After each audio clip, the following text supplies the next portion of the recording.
Imagine you are an employee at Twilio, the company that effectively powers the digital backbone of the modern internet. You are likely juggling dozens of tasks, monitoring servers, and responding to Slack notifications. Your phone vibrates in your pocket. You pull it out and see a text message. It looks like a standard internal alert, perhaps a password expiration notice or a notification from your company's HR portal. The link looks legitimate, the branding is perfect, and there is a sense of urgency. It's a busy day, and you just want to clear your notifications. You tap the link, enter your credentials, and input the code that appears on your screen. You think nothing of it, return to your work, and dismiss the alert. In that single, fleeting moment of efficiency, you have just handed the keys to the kingdom to a sophisticated group of cyber attackers. This was the opening move of the Twilio hack, a breach that proved, once again, that the world's most advanced digital infrastructures are sitting on a foundation of human trust, and that trust can be weaponized. To understand the Twilio hack, you have to understand the specific danger of smishing, SMS phishing.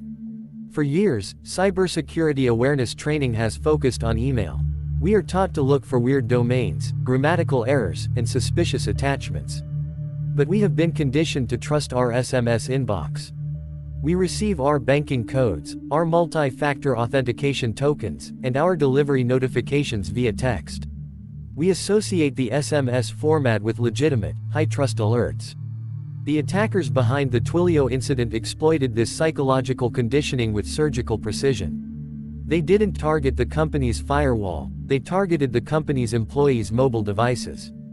By sending a barrage of SMS messages that mimicked the company's internal Okta identity management page, they created a perfect, high-fidelity illusion. The brilliance of the attack lay in its technical simplicity. The attackers didn't need to craft a zero-day exploit. They created a proxy server that acted as a man in the middle.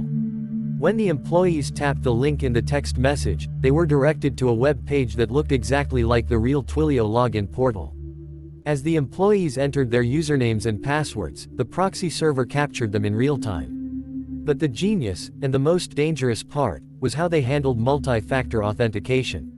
Most modern organizations use MFA, requiring a code from an app or a push notification. The attacker's proxy server was dynamic. It took the credentials in real time, passed them to the real Twilio login page, and then prompted the attacker-controlled page to ask the employee for their MFA code. When the employee entered the code, the attackers captured that, too. They had effectively bypassed the second layer of security by acting as a real-time conduit between the user and the legitimate service. Once they had valid credentials and an active MFA token, the attackers were effectively authorized users.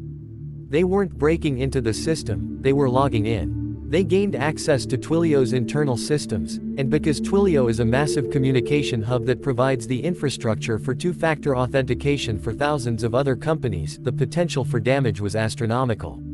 They began to browse internal dashboards, access customer data, and identify specific employee accounts that had high-level administrative access.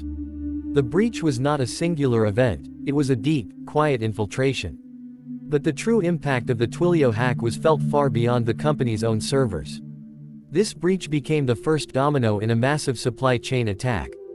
We often think of supply chain attacks as involving the compromise of software or hardware, but this was a human-centric supply chain attack. The attackers used the access they gained at Twilio to identify and target employees at other companies that utilized Twilio's services or who shared similar infrastructure. It was the same group that would later go on to target Uber and Cloudflare, using the same MFA fatigue and smishing techniques. The Twilio breach provided the attackers with the intelligence and the pivot points they needed to orchestrate a wave of disruption that shook the entire technology sector. When the dust finally settled, the realization that washed over the cybersecurity industry was one of profound vulnerability. We had built a digital economy that relied entirely on SMS-based multi-factor authentication as the bedrock of our security. We had treated SMS as a second factor that was inherently trustworthy, ignoring the reality that the SS7 protocol, which powers mobile networks, is notoriously insecure and easy to intercept or spoof. The Twilio hack proved that SMS-based MFA is not a security measure, it is a hurdle that only slows down the most amateur of attackers. It revealed that our reliance on this outdated, Fragile protocol was a systemic risk, one that had been hidden in plain sight for years. The fallout forced a massive, industry-wide re-evaluation of identity security. The message to the corporate world was loud and clear: if you are still using SMS for multi-factor authentication, you are already compromised.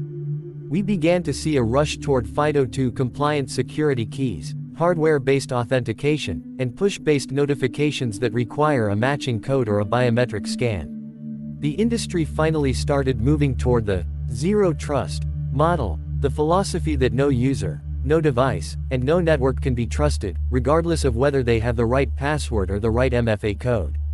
Every request must be verified, every session must be authenticated, and every user must be monitored for suspicious behavior.